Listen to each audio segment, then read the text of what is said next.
Welcome everyone, and thank you for joining us for today's webinar, Building a 21st Century Law Practice, presented by Susan Cartier Liebel. My name is Stephanie Phelan. I'm a marketing manager at MyCase, and I will be your host today. First, I'd like to give you a few tips about participating with GoToWebinar. The webinar control panel is on the right-hand side of your screen. This is where you can control audio, chat with me, and submit questions.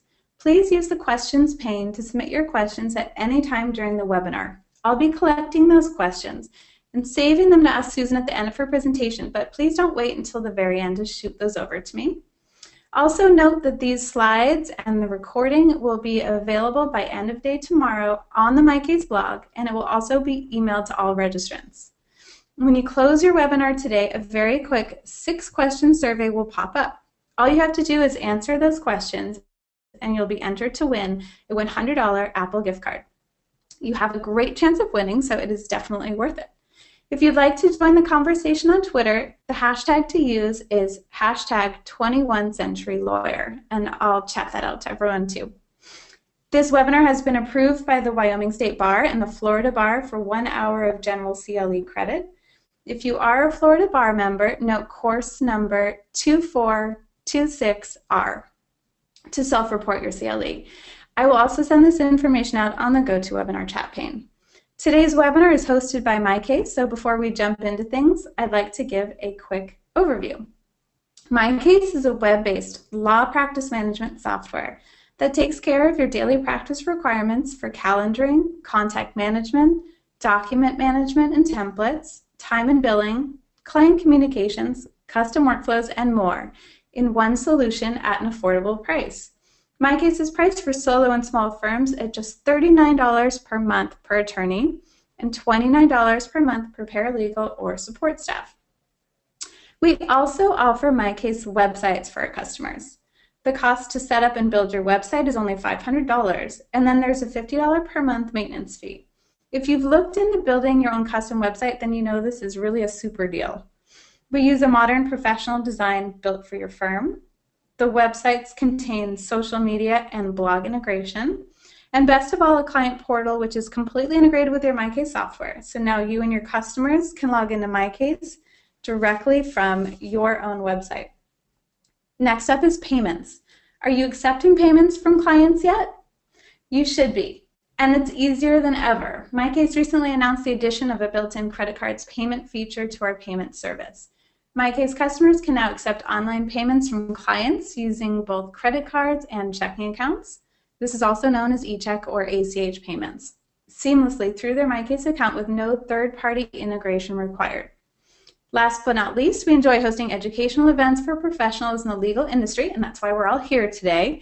So let me tell you a little bit about our presenter. Susan Cartier Liebel realized that for herself and for thousands of law students and new lawyers who want to call their own shots practicing law, working under someone else for the next few years wasn't an acceptable option, and so formed the idea behind Solo Practice University. Solo Practice University is an online destination where lawyers and law students can learn the basics of running a solo practice, take classes, and get expert feedback from lawyers and business professionals in specialized fields. When Susan is not bridging the gap between law school and private practice, she can be found rescuing animals that don't necessarily need rescuing. Apparently, Susan has a knack for this. Just the other day, Susan found a beautiful dog with no collars or tags that appeared to be lost. She took quick action, scooped up the dog, and brought him to the animal hospital to see if he was microchipped. The dog was microchipped, and Susan discovered that the dog lived exactly at the address where she found him. It was all with good intention, though. Susan, thanks for sharing that story with me and allowing me to tell it to everyone, allowing us some insight into your well-intended ways. I'm going to let you take it from here so you can teach us all about building a 21st century law practice. Thank you, Stephanie, and thank you everyone for joining us.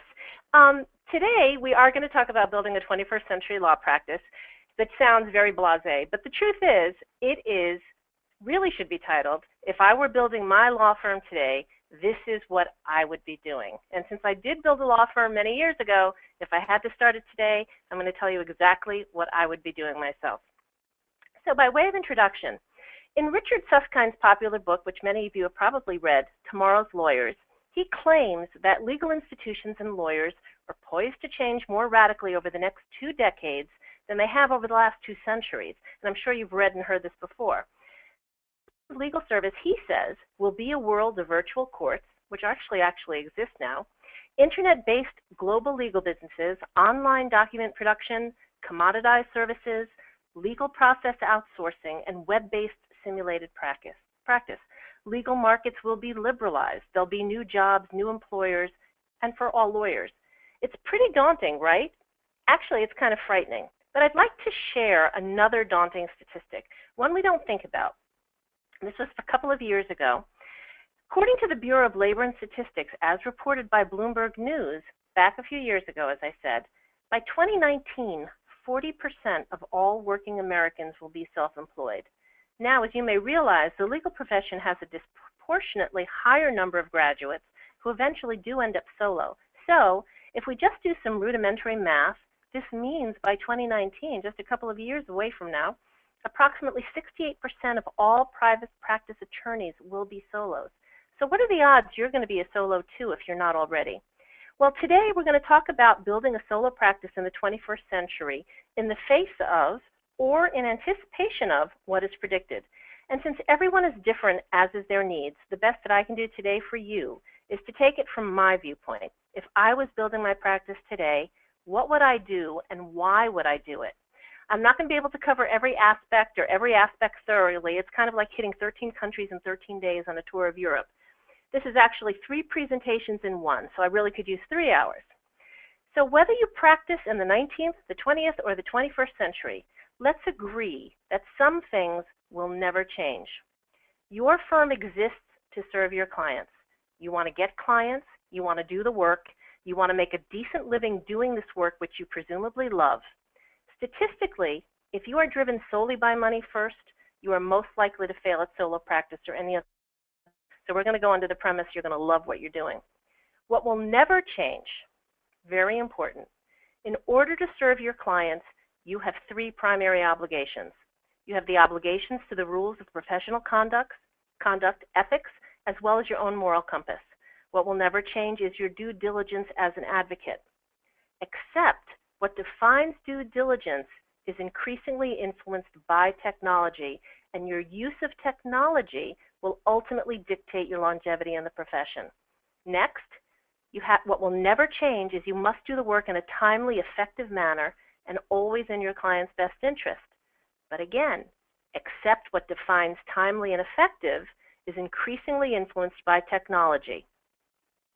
Next, nothing replaces word of mouth.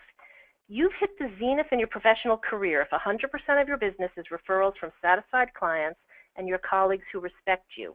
Where you have so much work from this source, you can pick and choose your clients and have to refer a bulk of them to other attorneys. But you have to start somewhere. Referrals are the brass ring, the result of consistent, excellent work and consistent, excellent marketing of your message throughout your professional career. What has changed and will continue to change is the manner in which we deliver our marketing message, the manner in which we work with our clients. How are you communicating with your clients? How are you exchanging information?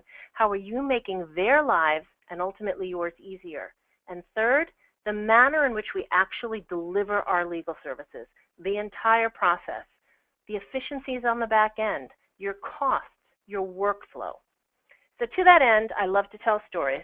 So I'd like to tell you the story of how I looked for my lawyer a couple of years ago when it came time for my husband and I to do our will.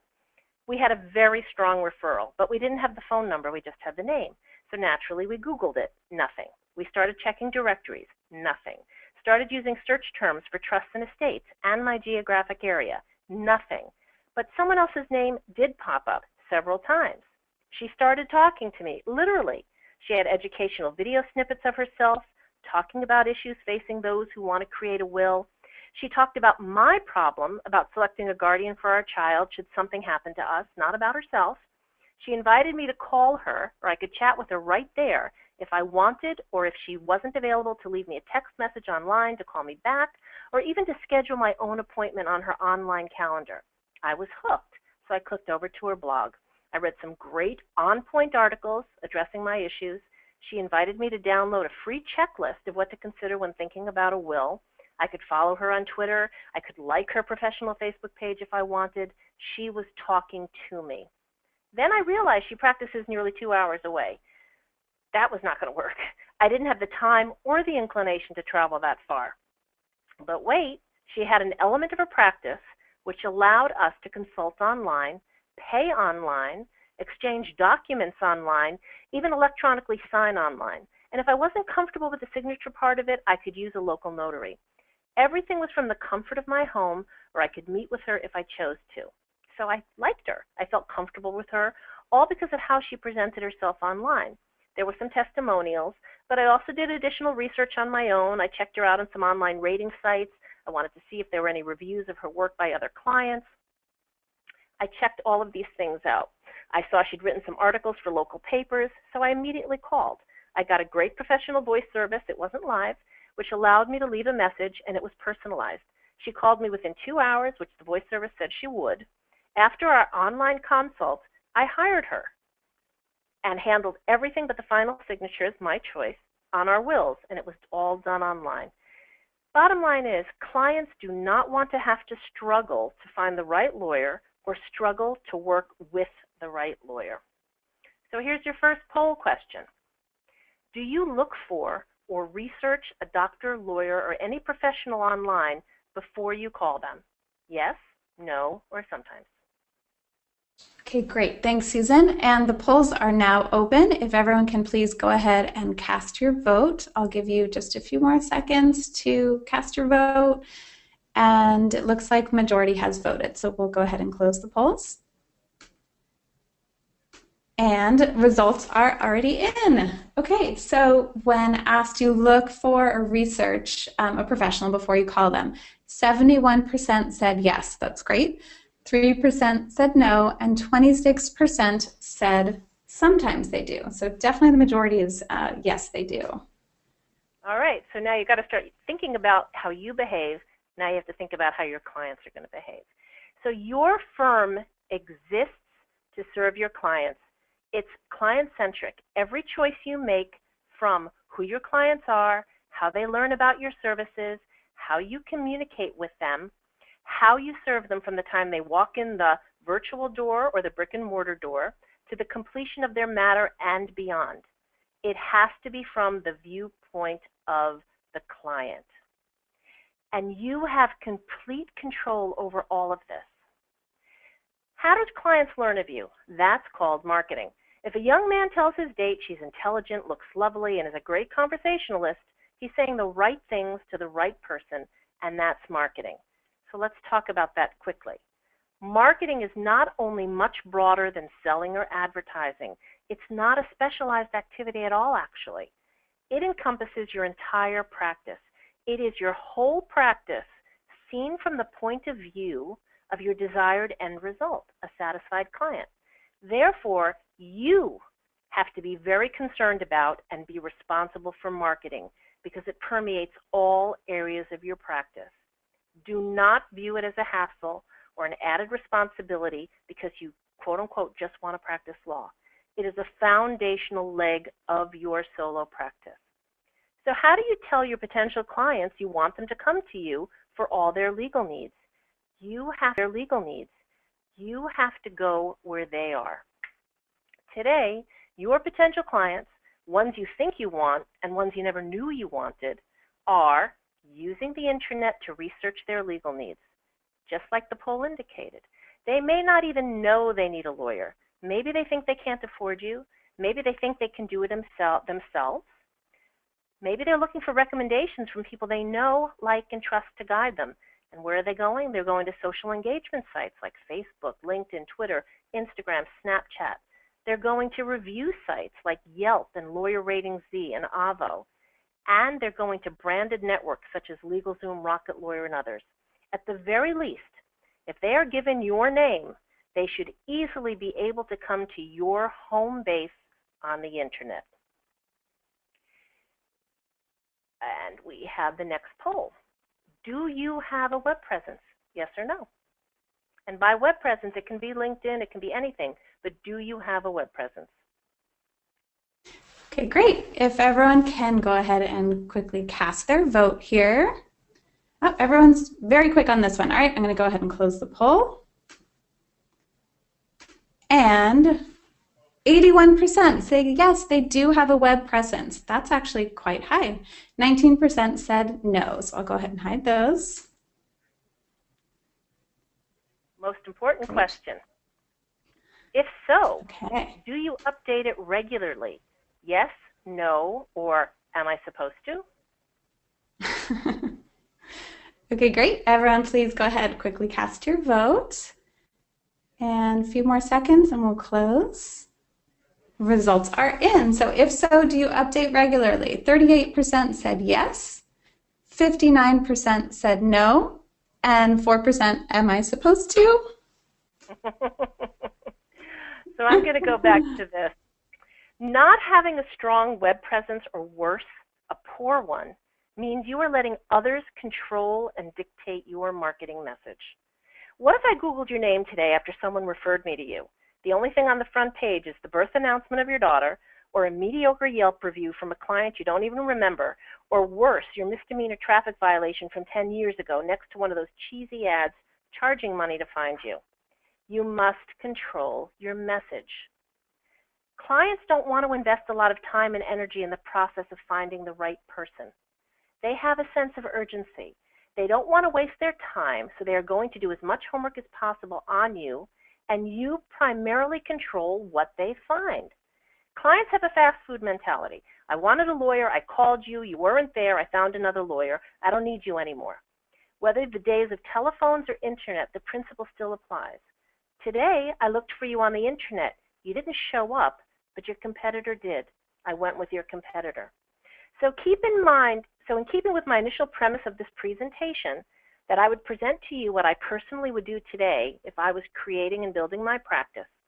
When it comes to marketing, this may seem like heresy to some, but I would be starting my marketing efforts long before I decided the color of my office chairs.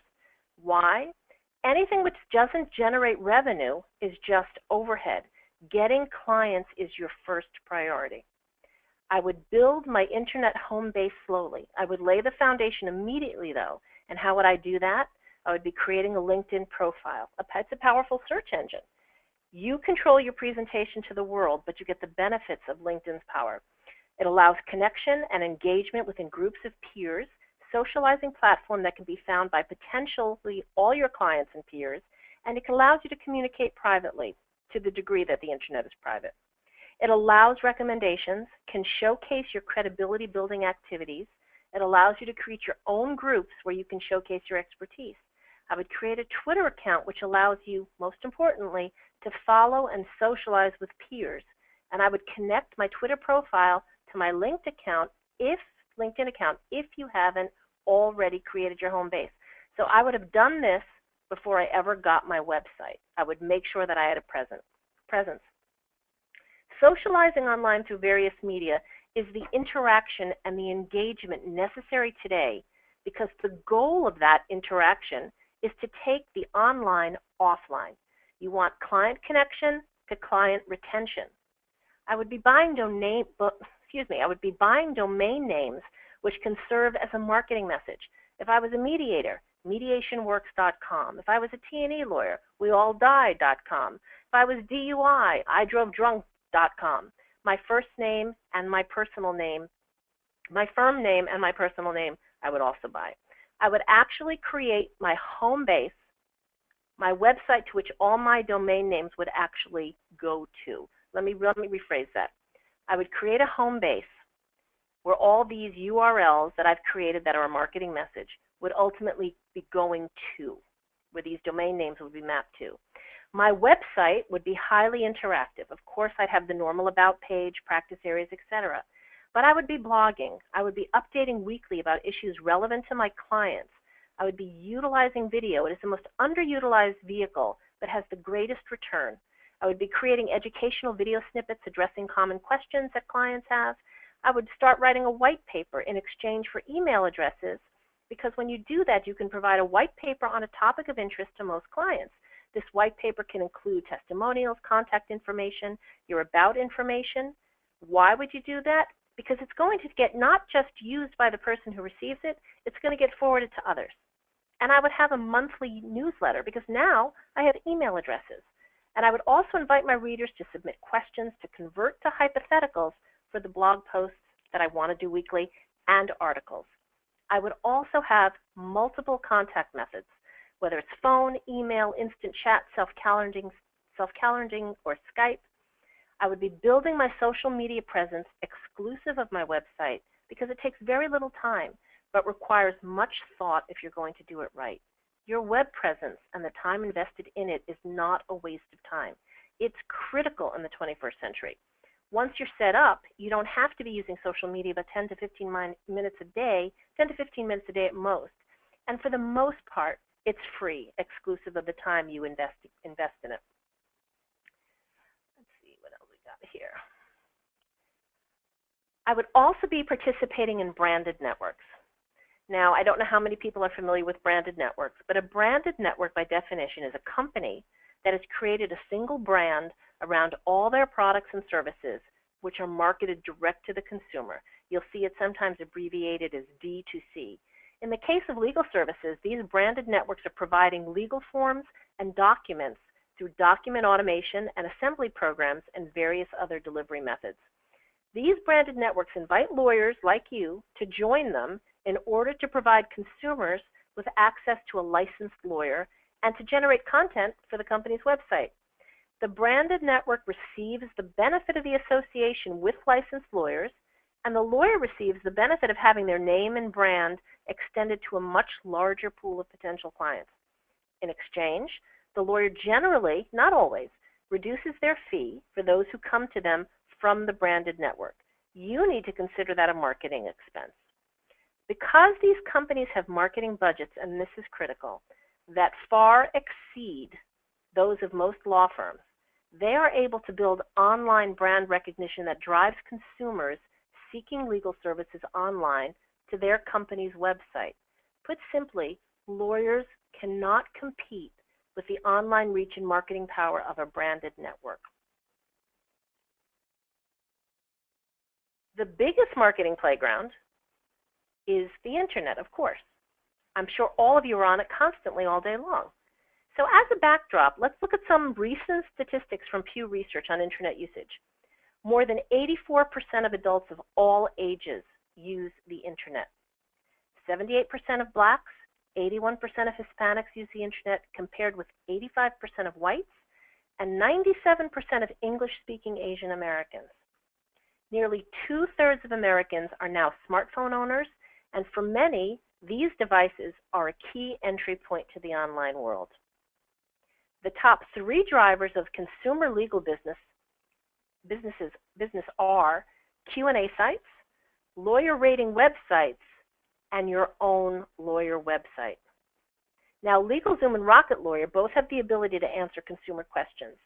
Next, you have Avvo, the lawyer rating website. They have Avvo Answers, the controversial rollout of Avvo Advisors, and of course, there is the website blog you will create.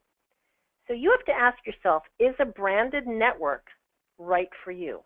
When LegalZoom and Rocket Lawyer release the Kraken, which is what I say they're going to do, once they've addressed some of the hurdles that are present right now, they are going to own internet legal marketing. With millions and millions of dollars behind them and teams of trained people employed to push their brand awareness through the roof, driving traffic to their sites, these networks are going to knock you back to page 15 in a Google search unless the client puts your name or your firm's name into the search bar. Understand this. LegalZoom already has a 70% aided brand awareness. Avvo probably around 10% now that they've rolled out some TV ads, whereas the largest law firms have maybe 2 to 5%. For those who don't know what aided brand awareness is, it's if you have a list of names and someone says these are branded networks, so you're familiar with it, and it lists LegalZoom and a bunch of other ones. 70% of the people looking at that list will recognize LegalZoom. That's aided brand awareness. The advertising and marketing might they will unleash is something you individually will struggle to compete with as a solo, even as a small firm. The time and energy and cost will be overwhelming, especially to a solo who doesn't already have a strong presence or a specific niche, or a very strong referral base. And I'm not telling you this to frighten you. I just want you to be aware branded networks will play a significant role in the 21st century solo practice. And unless things change, they are currently free to join, provided you meet the threshold requirements of that branded network. So your home-based web presence has to take a lot of careful planning. But once you embrace it and do it well, it's going to pay dividends over and over. Bottom line, I would be educating, sharing, and inviting engagement. These tools are all at your disposal for low to no cost. Even MyCase, if you're working with them, they've got their web presences that they can build for you. I would be where my current and or future clients are. That would be something I would totally embrace right up front, which leads me to part 2 of what has changed. What has changed is how we communicate with clients who have engaged us. Now, I have to offer up a caveat here. You are going to be straddling 2 centuries for quite a while, regardless of what anyone prognosticates, and you have to do so. Why do you have to do this? Simple answer, because you are here to serve your clients first. So, you may have heard about, and you might be quite confused about, because a lot of people are, 3 different terms out there. You've got e-lawyering, you've got virtual law firm, you've got the virtual law office, or the VLO. E-lawyering refers to a law firm, think brick and mortar, that delivers legal services online, but not exclusively. According to ABA guidelines, e-lawyering or virtual law practice refers specifically to the delivery of legal services online through a section of a law firm's website known as a secure client portal. Therefore, a virtual law firm is not simply a lawyer who does not have a physical office and communicates with clients by email. Instead, the law firm is a brick and mortar firm and must have a secure section of its website where a client can log in with a unique username and password.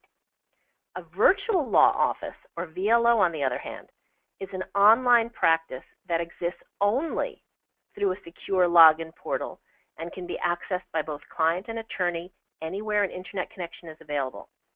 So in contrast to a traditional law practice, a VLO allows attorneys and clients to communicate securely over the internet, download or upload documents, pay invoices, and conduct other business normally conducted face-to-face over the internet exclusively. The features offered by a VLO depend on the particular vendor, but basic features center around a securely hosted, web-based software as a service or SaaS application that stores documents as part of a cloud computing system. By storing documents and information on an external server and allowing login through a secure encrypted portal, documents can be accessed and shared by client and attorney. So a VLO allows clients and their attorneys to message and communicate securely, schedule appointments online, and upload and download documents, generate and collect on invoices, and more. Attorneys running a VLO can also sync their firm's calendar, sell documents online, and use a virtual reception service to handle administrative tasks. Attorneys also save on paper and printing costs by providing documents online, and both parties can access the VLO portal at any time of day. The main benefit of a virtual law office to the client is convenience and accessibility to the lawyer. Again, we have a client-centric practice. We're here to serve our clients. However, a VLO also allows the lawyer to offer what is known as unbundled legal services. This can save clients a considerable amount of money by allowing them to handle much of the work surrounding their legal consultation themselves, with an attorney guiding them and drafting paperwork known as unbundling. This is a lot to absorb, okay, and I know that.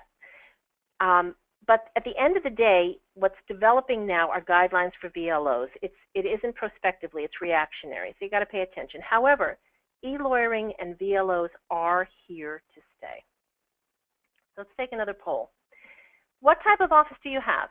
Do you have a traditional brick and mortar office? Do you have a brick and mortar / e-lawyering office? Do you have a virtual law office exclusively?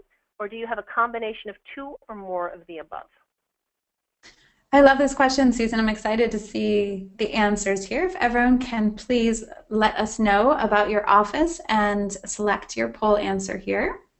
And I'll go ahead and close the poll in just a few seconds. Okay, closing the polls. And the results are in. So what type of office do you have? The majority, so 53% said traditional brick and mortar office. 21% said brick and mortar and e-lawyering office. 10% are VLO, so the virtual law office that you just spoke of. And 17% said a combination of two or more of the above. Is that about what you expected to see, Susan? I'm actually excited to see that. I thought traditional brick and mortar would still be a little bit higher, but what it's telling me is that more and more people are unencumbering themselves from difficult overhead costs, and they are capitalizing on technology and giving themselves more portability. That's pretty cool. So with that in mind, again, I'm going to tell you, if I were building my practice today and in keeping with my clients' need for easy accessibility, I would build into my web presence, my home base, a secure client portal, and would have both an e-lawyering component, meaning conduct a portion of my business in person with the client, and I would also have a VLO, a portion of my practice dealing exclusively with clients online. My VLO would be completely self-contained for clients who were not local, because I'd want a greater demographic reach. Think immigration law, which is federal, or trust in states, which could be done throughout your jurisdiction.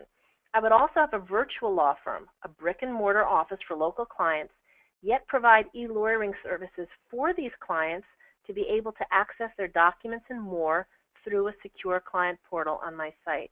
I would also provide services for those who strictly wanted to engage in person.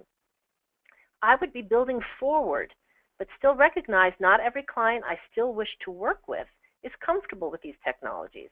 I also would want geographic flexibility for myself. There may come a time I want to relocate outside my jurisdiction, but still work with clients in my jurisdiction. A VLO would allow me to do this. And I'll give you two examples. Some of you may know Richard Granite, who sits on the e-lawyering board. He is licensed in Maryland. He lives in Florida. He conducts all his business through a VLO. There's another woman, Rania Combs, who lives in North Carolina but is barred in Texas. She does all her T&E work for Texas clients in North Carolina. So this is how you have to think. You have to think about today, and you have to think about the technologies that are going to propel you forward so you can have a firm that grows with you and changes with you. Which leads us to part 3 of what has changed. How we operate on the back end regardless of whether we have a brick and mortar office, a virtual law firm, or a VLO. You are one person. You can only be in one place at a time. You need to maximize your time, and you have obligations to your clients first and foremost. In order to succeed, you have obligations to your business. So the more efficient you are with obligations to your business, the more time you have to actually practice law.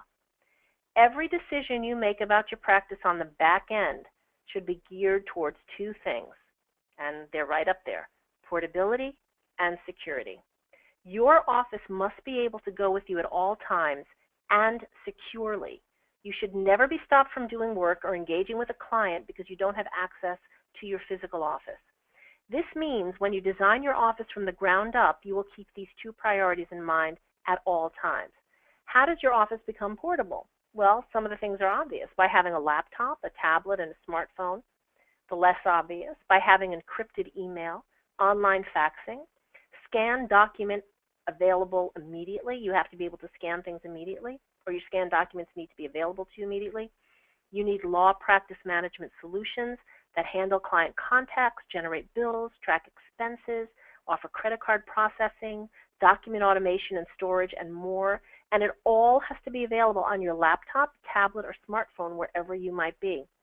And for security, you need to be sensitive what you even put in the cloud, especially now with what is going on with the NSA, hacking, vendor accessibility to data, password protecting all your devices, SSL encryption, redundancies, and I'm pretty sure some of this is Greek to you. But those redundancies need to be an office hard drive or time capsules, an off-site physical hard drive, and using law practice management solution companies which meet a lawyer's criteria for safety. So think about Katrina. When Katrina hit, so many people did not have access to their downtown offices. The Boston Marathon bombing, people couldn't get to their offices in downtown Boston. There are law offices still devastated in New York from Hurricane Sandy. By being in the cloud and online, If you are in court and need a document to reference, you have access versus having to take a recess, go back to the office, come back later, or worse, you're told to come back another day. Studies show clients, and this is very important when it comes to money, pay online faster by as much as 10 to 12 days sooner than a paper invoice. So now you're going to cut down on receivables, and it is much easier on the client. Remember, everything that we do is to serve the client. Physical offices should be paperless. That doesn't mean without paper. It's just less paper. So whether in your home, a shared space, renting or owning, you need to have less paper. And something very simple, paper costs you money in terms of storage, archiving, copying, replacing, mailing, and at this point, security. It's so easy to lose or worse, have stolen documents. To be portable, you must be sure you have security for your work product. That's the bottom line. It is now generally considered safer in the cloud with reputable companies, and you can always get cyber insurance for that freakish instance. Think about how you do your banking today online. This is the same level of security cloud computing companies employ and more. And yet, banks get robbed and hacked, but we measure the risk versus the reward. You should be scanning all documents. And I have to tell you this, from day one, you have to start making that commitment. There's no way around it. You have to scan. I'm not going to give you names of scanners or companies like that, but there are a lot of suites out there for under $500 that include the scanner and all the things that you need, the software and the word processing, and which allow for e-signatures. Go out there and look for them. They're not that hard to find. Get recommendations. Once documents are scanned, unless you absolutely must keep the original, non-confidential documents can be recycled, confidential information shredded, and here's a beautiful thing. For around $35, you can get a 65-gallon bin to load up papers to be shredded and have it taken away and shredded by a company which is vetted by your bar association. This saves you time, money, keeps you uncluttered, secure, and allows you to do so very inexpensively because you have higher and better tasks to perform to increase your profitability, and you don't want to spend any more than needed on pointless overhead. So, when you're able to scan documents, what that means to you is big files are easily available to opposing counsel, whether you use Dropbox or something else. The court filings via e-faxing or PDF are available to you if your court accepts. You can share discovery with opposing counsel.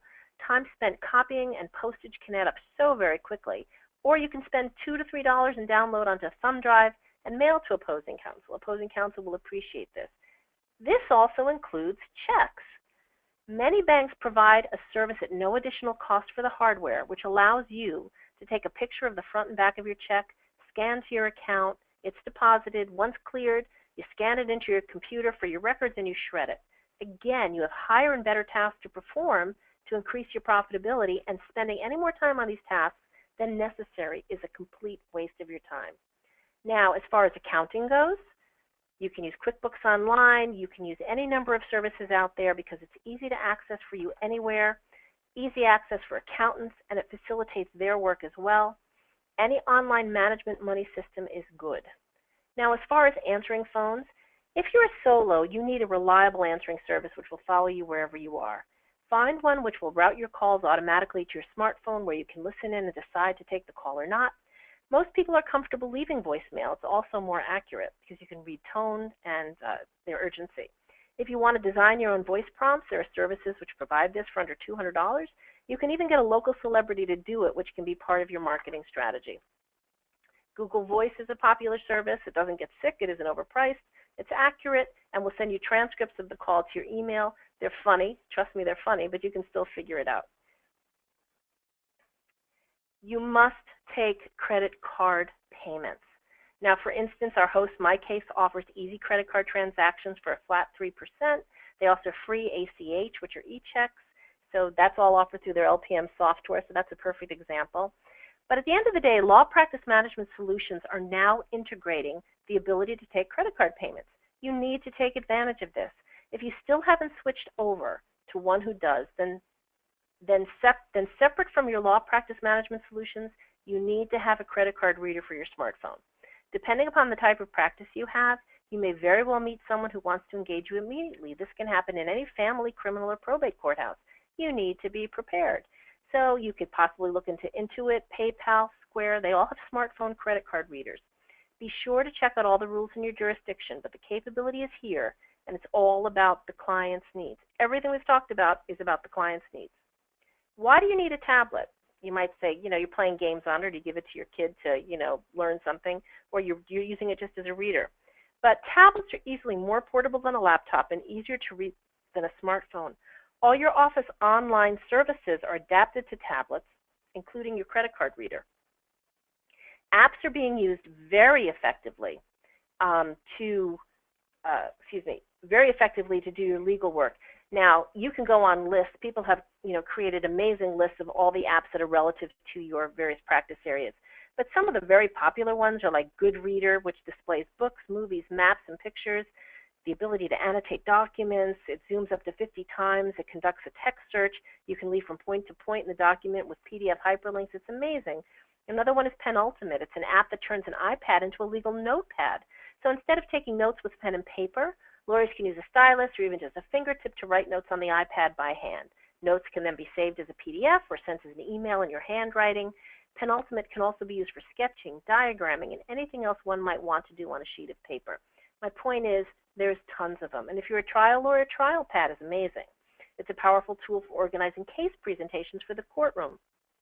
And unlike many apps which have merely been adapted by lawyers to use in their practices, TrialPad was designed by lawyers for use in the courtroom. The list is endless.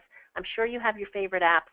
But for those who aren't really using their tablet to the full capacity to mobilize their practice and make it secure, you need to investigate the apps that are going to make you a more efficient, more effective lawyer. So back to my original premise. If I were building my back end for my new practice, my preference for hardware is a Mac, an iPad, and iPhone, but that's just my preference. I would have law practice management solution software with credit card capabilities built in. I would have a scanner, an Adobe Suite or comparable, and scan all my documents, properly shredding the originals as appropriate. I would do all my banking online, get my postage online. I would use a credit card reader on my smartphone if needed. I would be using an answering service which routed my calls to wherever I was. I would be using QuickBooks Online for my law firm management or an integrated program if available with my law practice management program. I would be e-faxing or sending PDFs or using Dropbox or thumb drives to share production and discovery if my LPM program didn't have this capability already integrated. While I can't get into it today, I would have knowledge of and accessibility to tools to assist with electronic discovery requirements. I cannot emphasize that enough.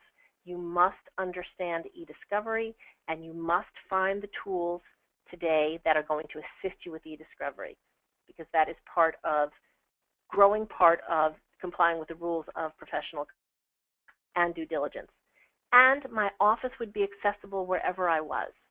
More importantly, if, however, my clients needed me to use snail mail or communicate with them in a very 20th century way, I would do this without hesitation.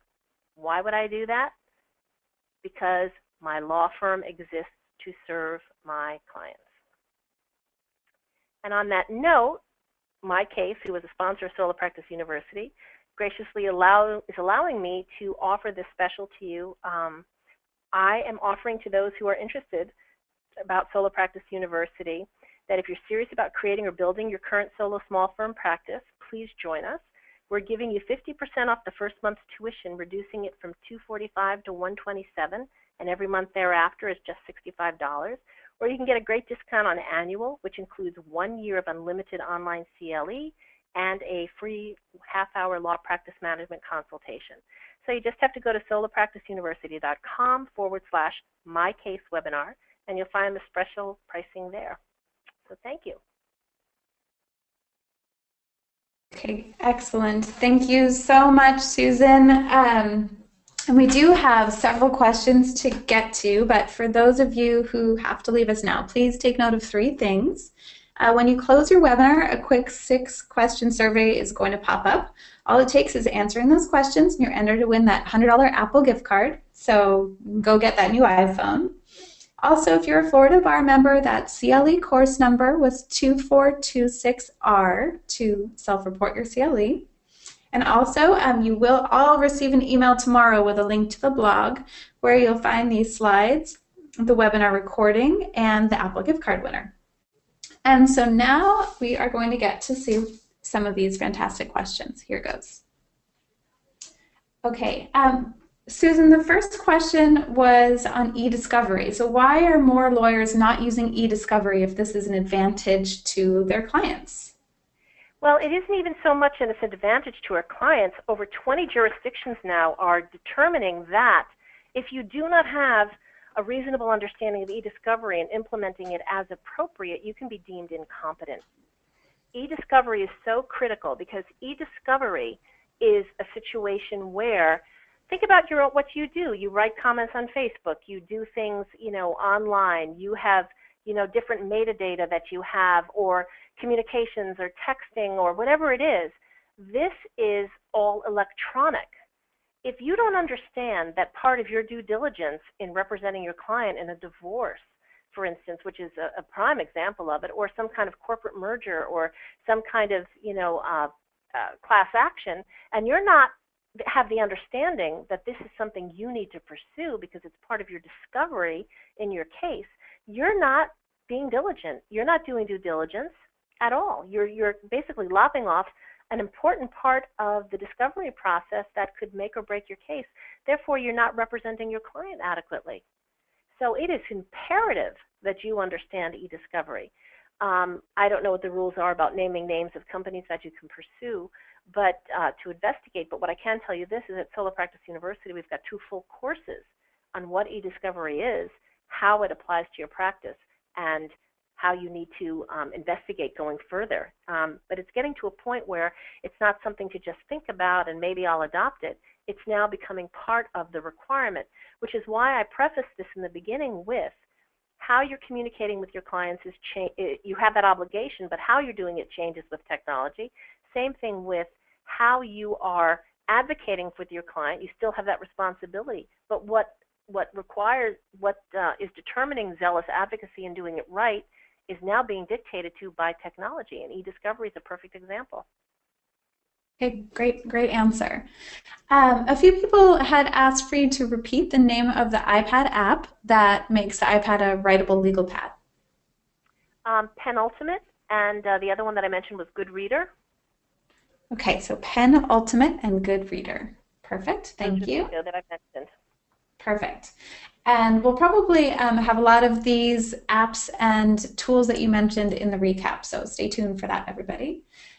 Okay, next question. Can you give some examples, going back towards the beginning of the presentation, of branding networks? Okay, a branding network, again, I'm going to go out of the legal field so you can get an idea of it.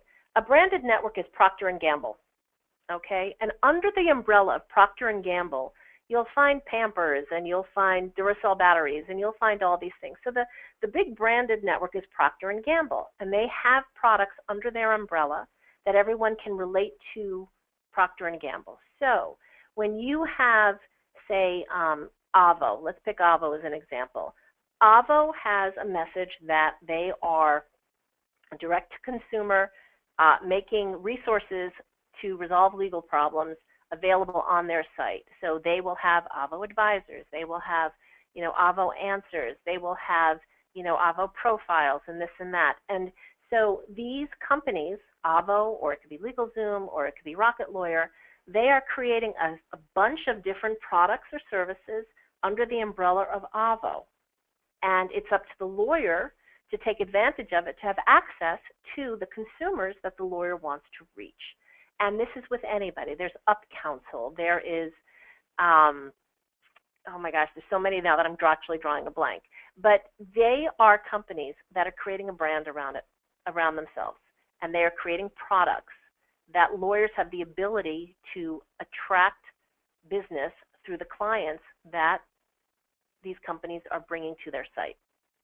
So that's a branded network. I hope that makes sense. Yeah, that makes sense to me. Okay, so a lot of our remaining questions are about the virtual law office, so I'll start in with a few of those. What do you recommend for practicing exclusively immigration law in terms of practicing in a state where you're not licensed, is the virtual law office 100% safe for this?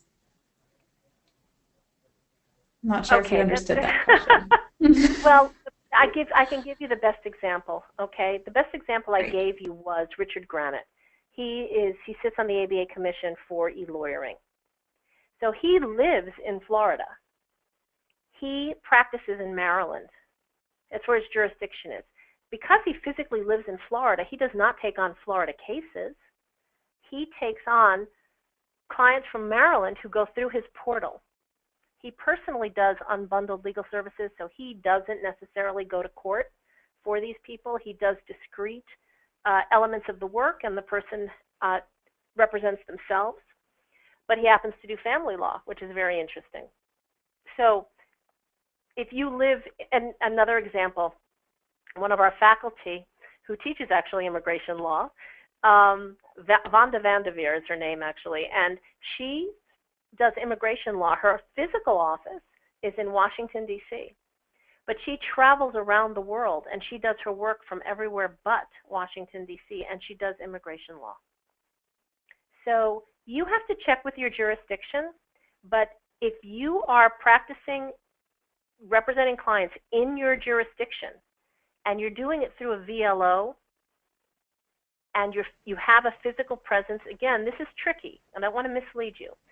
Every state has a different requirement as far as, do you have a physical place where you can be served, in that jurisdiction. So if you're in California and you are barred in New York, and New York, I'm not saying they do or don't, you have to check, but let's say New York has a requirement that you have a physical place where you can be served if you want to serve New York lawyers, then you have to make sure that you've got a physical location that meets the requirements of New York. But if you're in a state that doesn't have that requirement, and you're in California and you are barred in Kentucky, and you're serving Kentucky clients, then you are fine as long as that's all disclosed. But you have to check with this. This is an area of regulation that's evolving because there's tremendous pressure being put on those who regulate this to change to accommodate the benefits of technology and not to keep people, married to a physical brick and mortar location and being physically present all the time. Mm-hmm. So it does depend on your practice area, but you really need to understand how your state is evolving to address this issue. Some states are more progressive, others are not. You have to know what your jurisdiction says about it. Yeah, true. Okay, great. Thanks, Susan. Next question. How do I appear in court 200 miles away from my home if I am using a virtual law office? Well, that's a good question. So you took on a client through your virtual law office that required litigation, that required you to be in court, then you have to be in court. I mean, that's a choice of how you took on the client and what you agreed to do with that client. I personally would not be taking on a case that required litigation through my VLO if I knew that I had to be 200 miles away in that court unless I knew I was going to fulfill that obligation to be 200 miles away in that court. That's about client selection. That's about knowing what your responsibilities are to that client through that VLO and the nature of the practice area that you took. I mean, that you're working with. But you have a big state. Let's say you have a state like Pennsylvania. You could conceivably be, taking on a client that's 200 miles away through a VLO. But if you've made an obligation, you've made an agreement, and you have that obligation to appear in court, and the client knew you to appear in court, then you appear in court. That's right. Okay, great. And I don't know if you'll be able to answer this specifically, but a few people were inquiring as to what should be kind of the overhead cost of a virtual law office. That is a variable. A virtual law office can be done really, first of all, let's think about this. Most people already have a smartphone, most people already have a laptop, most people already have a computer. There are many services that complement this, like Google Voice, which is free, to have your phone service and have a presence there. There are many services that have low to no cost for a web presence, and even in that interim, you can use LinkedIn as your web presence if you haven't developed, the business yet to support, more of the overhead that we've talked about. But it's going to vary on what you want. But most of what you need, you already have. And it's because of your everyday living. Most people already have these things. So it's up to you what you want to add on in order to take on your first client. I know that sounds very lawyerly, and it sounds like I didn't give you the right answer. But once you start doing your homework, add in some malpractice insurance, which depending upon where you are, there's so many starter programs that are as low as $500 for the year. Okay, so, and chances are when you're first starting, you might just qualify as part-time, so you might get a part-time break on the malpractice insurance. So malpractice, you need your phone, which you already are using. You need a laptop, which you probably already have, or tablet. You have your physical, your desktop, if that's what you're choosing to use. You have free voice. You have a web presence, which you can build to whatever cost you want to build. And then you grow into your practice. And social media doesn't cost anything. Setting up a Facebook professional page doesn't cost anything. You've really got to measure it out. You really have to measure it out. But the point that I want to get across is you don't have to not start because you don't have what you think you're supposed to have right in place. I had been speaking with a woman who said that she had to quit solo practice because she was going through her savings. I said, why are you going through your savings? And she was rattling off these monthly costs that with a little bit of homework would have all disappeared had she known where to go, what to look for. So she was spending $1,800 a month on overhead for things that she could have gotten at a greatly reduced cost or no cost at all. So instead she plowed through her savings, which created an imbalance. She felt uncomfortable. She said, oh my gosh, I'm not bringing in the money to support these expenses, never mind feed myself. Therefore, I'm not good at this, and I've got to leave solo practice. And we turned her around right away and said, that's ridiculous. I said, it's because you don't understand that things don't have to be in place 100% when you start, and you don't have to be draining your bank account to make it work. Now, I know that's, again, kind of going round and round in circles, but I need you to understand this. It doesn't have to be expensive at all, and you don't need everything in place. You can grow into it as you need to. Okay, great. Switching gears a little bit, Susan, we had some transactional attorneys asking about, they need originals of stock certificates and proprietary leases. How do they keep track of that? Do they scan them? They still need originals. What would you recommend if they're trying to go the paperless route for that? Well, again, as I qualified in there, some things you have to keep the originals of. But my recommendation is, even if you have to keep the originals of them, you need to keep a scanned version of them as well, precisely because of what I said, Katrina, the Boston bombing, all of these things. You have these things in your downtown office, even if it's in a fireproof safe, or it's in a the safety deposit box for your law firm, whatever it is that you've got to keep these originals for. What would happen if they were destroyed? Scanning everything is very important. It's extremely important. I know some trust and estates lawyers that don't choose to keep copies of their clients' signed documents. They just want to return them, everything to the client, and keep a scanned copy for themselves. Again, there are rules covering what must be maintained as an original. Once you get past that, what you keep as an original is going to be up to your comfort. It's going to be your comfort zone. Unless it's mandated, anything you keep as an original is going to be based upon how you feel about the cloud, how you feel about comfort, about maintaining it. But every document should be scanned, everything. I hope that answers your question. Yep, that was a great answer. And just time for really one last question. I found this one to be quite interesting, and I'm not quite sure how you'll answer that, but I found it interesting. So an attorney works with illiterate clients, usually part of her pro bono work.